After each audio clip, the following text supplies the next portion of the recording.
Assalamualaikum warahmatullahi wabarakatuh. Pada pertemuan kita kali ini, materi yang akan dibahas adalah tentang strategi pengembangan kreativitas. Jadi bagaimana sih cara-cara untuk mengembangkan kreativitas pada anak usia dini?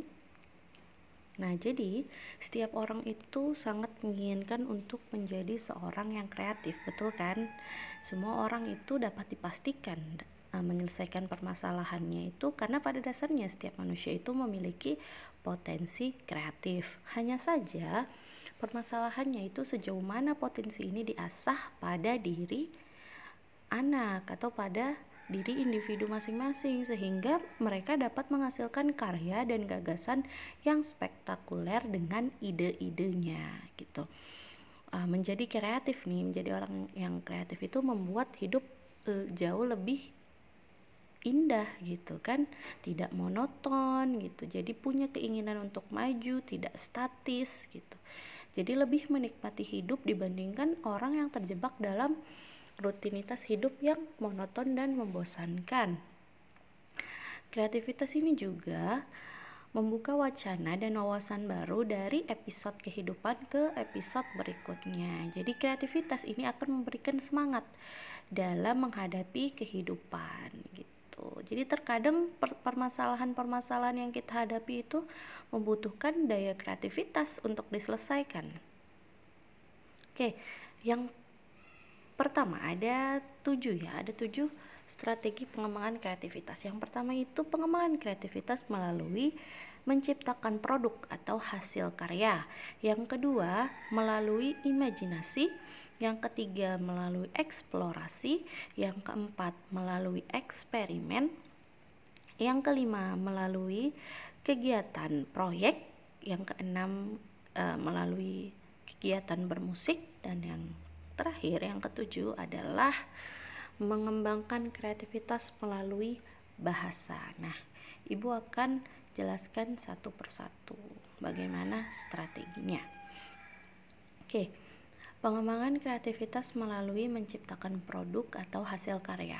Pengembangan kreativitas pada anak melalui kegiatan hastakarya ini memiliki potensi penting dalam berbagai aspek perkembangan anak. Jadi tidak hanya kreativitas yang akan berpartisipasi untuk berkembang dengan baik, tetapi juga kemampuan kognitif, jadi kemampuan bahasanya juga, kemampuan motorik lah, semualah aspek dari perkembangan anak usia ini terstimulasi dalam menciptakan sebuah produk atau hasil karya. Dalam kegiatan membuat hasil karya ini, setiap anak akan menggunakan imajinasinya untuk membentuk sesuatu, misalnya bangunan, benda gitu kan, sesuai dengan daya khayalnya. Jadi setiap anak bebas menghasilkan atau mengekspresikan kreativitasnya, sehingga si anak akan memperoleh hasil yang berbeda nih antara anak satu dengan anak yang lain, karena tiap individu itu daya kreativitasnya berbeda ya.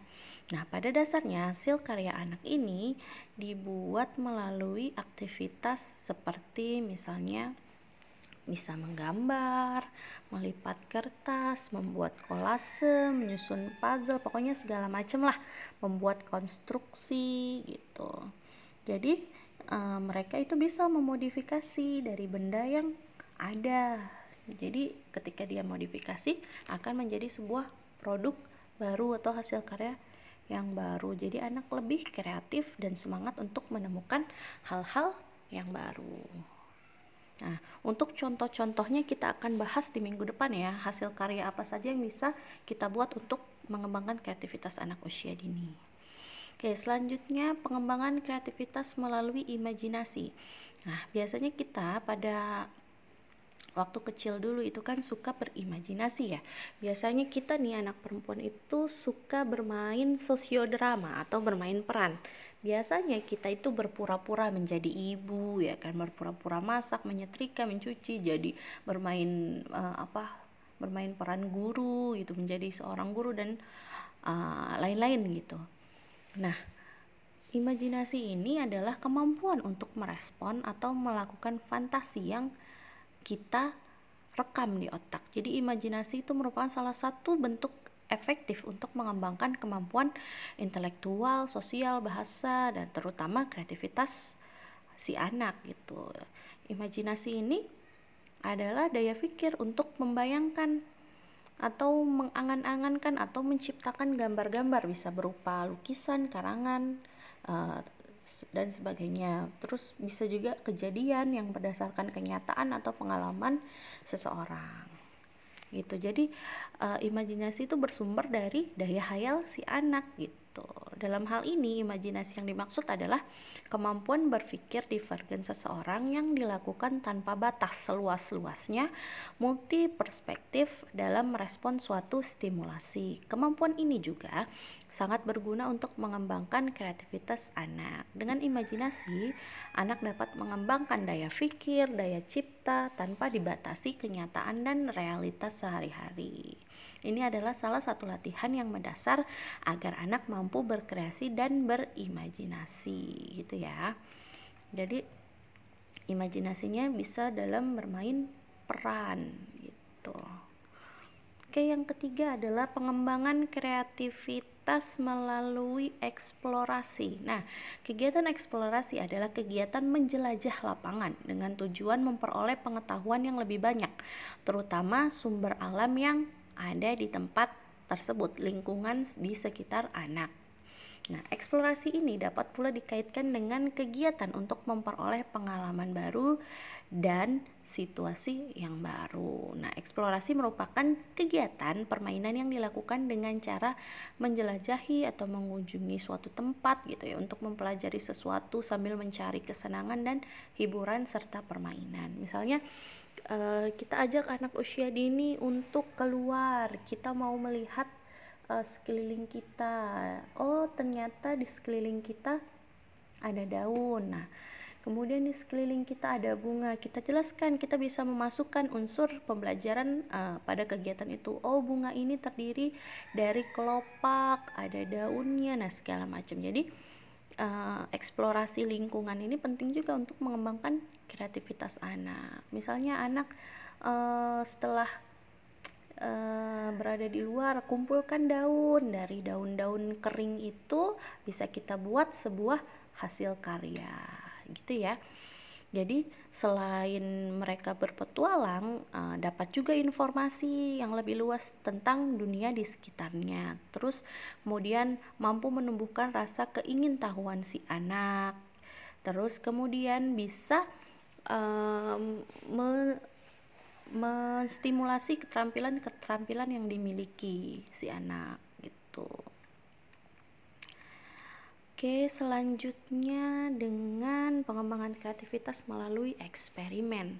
Nah, biasanya nih kalau kita dengar eksperimen itu selalu dihubungkan dengan metode pemecahan masalah ya, dengan laboratorium ya, dan umumnya ini berkenaan dengan pelajaran sains. Tapi bagi anak usia dini itu konsepnya tidak seperti itu ya. Jadi melalui eksperimen anak akan terlatih mengembangkan kreativitas dan kemampuan dalam berpikir logis. Jadi anak lebih senang nih mengamati. Kemudian rasa ingin tahu dan kekagumannya pada alam itu akan bertumbuh dengan ilmu pengetahuan dan dengan tentunya dengan Tuhan, dengan Allah gitu. Jadi kan kita bisa mengajarkan eksperimen itu, misalnya eksperimen membuat gunung Merapi gitu ya kan. Nah, kita bisa memasukkan baking soda dan cuka gitu, membuat gunung, ditaruh di dalamnya, kemudian dikasih warna. Nah, selain kita melakukan eksperimen, uji coba dengan bagaimana sih cara gunung meletus gitu ya, kita juga mengajarkan anak tentang keagungan Allah, tentang kemahabesaran Allah dengan segala ciptaannya. Jadi eksperimen atau percobaan yang dimaksud dalam hal ini bukanlah suatu proses yang rumit, tapi untuk memahami konsep tentang suatu hal atau penguasaan anak tentang konsep dasar eksperimen. Jadi bisa aja nih ya, simpelnya kita melakukan eksperimen pencampuran warna. Kita kalau misalnya warna merah dicampur dengan warna biru jadi warna apa ya, itu kan adalah sebuah eksperimen untuk anak usia dini gitu. Jadi bukan eksperimen yang dengan bahan-bahan kimia segala macam gitu ya, bukan yang seperti itu. Jadi anak melakukan langsung uji coba, itu adalah dasar dari suatu kegiatan bereksperimen pada anak usia dini. Oke, selanjutnya ada pengembangan kreativitas melalui proyek. Jadi metode proyek ini merupakan metode pembelajaran untuk melakukan pendalaman tentang satu topik pembelajaran yang diminati oleh si anak gitu. Metode proyek ini merupakan salah satu pemberian pengalaman belajar dengan menghadapkan anak pada persoalan sehari-hari yang harus dikerjakan secara berkelompok kayak gitu. Nah, misalnya manfaat dari metode ini adalah memberikan pengalaman kepada anak nih untuk mengatur dan mendistribusikan kegiatan. Terus anak belajar bertanggung jawab terhadap pekerjaannya masing-masing.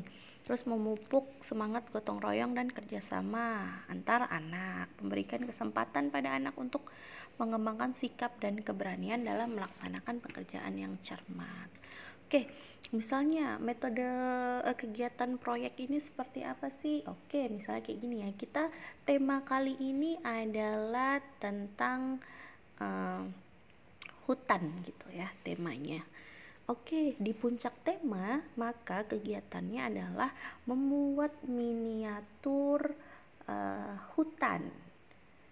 Jadi nanti anak-anak akan diberi tugas kamu membuat pohon ya, kamu menggambar ini ya, dedaunan ya. Jadi anak diberikan tanggung jawab. Nah, dikerjakan secara kelompok untuk menyelesaikan proyek pembuatan miniatur hutan seperti itu ya. Jadi ada suatu kegiatan besar, kegiatan project gitu ya, yang harus diselesaikan. Anak diberikan masing-masing tanggung jawab untuk mengerjakan bagian-bagiannya. Nah, oke, selanjutnya adalah pengembangan kreativitas melalui musik. Nah, musik adalah salah satu alternatif kegiatan yang bisa mengembangkan kreativitas anak gitu. Selain itu juga anak rasa ingin tahunya itu terpupuk gitu. Oh, alat musik ini bunyinya seperti apa ya? Kan alat musik itu ada banyak ya, alat musik pukul, alat musik petik, ada alat musik, pokoknya segala macam lah alat musik. Nah, itu harus diperkenalkan pada anak. Kenapa? Karena dalam bermusik itu anak dilatih kepekaannya dan rasa emosinya gitu. Melatih mental anak untuk mencintai keselarasan, keharmonisan, keindahan gitu, kebaikan gitu. Terus kemudian anak mencoba dan memilih alat musik yang sesuai untuk mengungkapkan isi dan maksud dari pikiran atau perasaan si anak. Jadi musik ini bukan saja anak memainkan alat musik ya, tapi bernyanyi pun itu masuk dalam bagian musik. Gerak, tari itu masuk dalam bagian dari bermusik gitu. Oke, selanjutnya pengembangan kreativitas melalui bahasa. Ini yang terakhir ya. Nah, bahasa merupakan kemampuan seorang anak untuk berkomunikasi dengan orang lain. Jadi semua cara untuk berkomunikasi di mana pikiran dan perasaan dinyatakan dalam bentuk lambang atau simbol untuk mengungkapkan suatu pengertian, seperti dengan menggunakan lisan, tulisan, isyarat, bilangan, lukisan, dan mimik muka. Nah, jadi misalnya kita mau membacakan sebuah cerita kepada anak. Nah, ini juga salah satu cara untuk mengembangkan kreativitas anak gitu kan. Selain bahasanya juga terstimulasi dengan kosakata baru, daya imajinasi anak juga, daya kreativitas anak juga terbentuk dengan menceritakan sebuah cerita yang menarik untuk si anak, apalagi ditambah dengan intonasi suara dan ekspresi yang membuat anak sangat amazed gitu ya. Nah, selain itu bisa juga selain bercerita, bisa juga dengan berdialog gitu. Berdialog, berkomunikasi dengan si anak. Misalnya anak mau buat apa hari ini, kita komunikasikan pada anak. mau menggambarnya menggunakan krayon, spidol atau cat air. Nah gitu, jadi dialog-dialog ini juga mampu mengembangkan kreativitas si anak gitu ya. Oke, sekian pembahasan dari materi kali ini. Jika ada yang ingin ditanyakan, kita diskusi saja di grup. Untuk minggu depan Ibu akan menunjukkan bagaimana cara-cara pengembangan cara-cara atau produk-produk hasil karya yang bisa kita terapkan pada anak usia dini. Jadi nanti minggu-minggu selanjutnya itu akan lebih banyak kalian itu membuat suatu media, alat permainan atau segala macam untuk pengembangan kreativitas anak usia dini ya. Wassalamualaikum warahmatullahi wabarakatuh.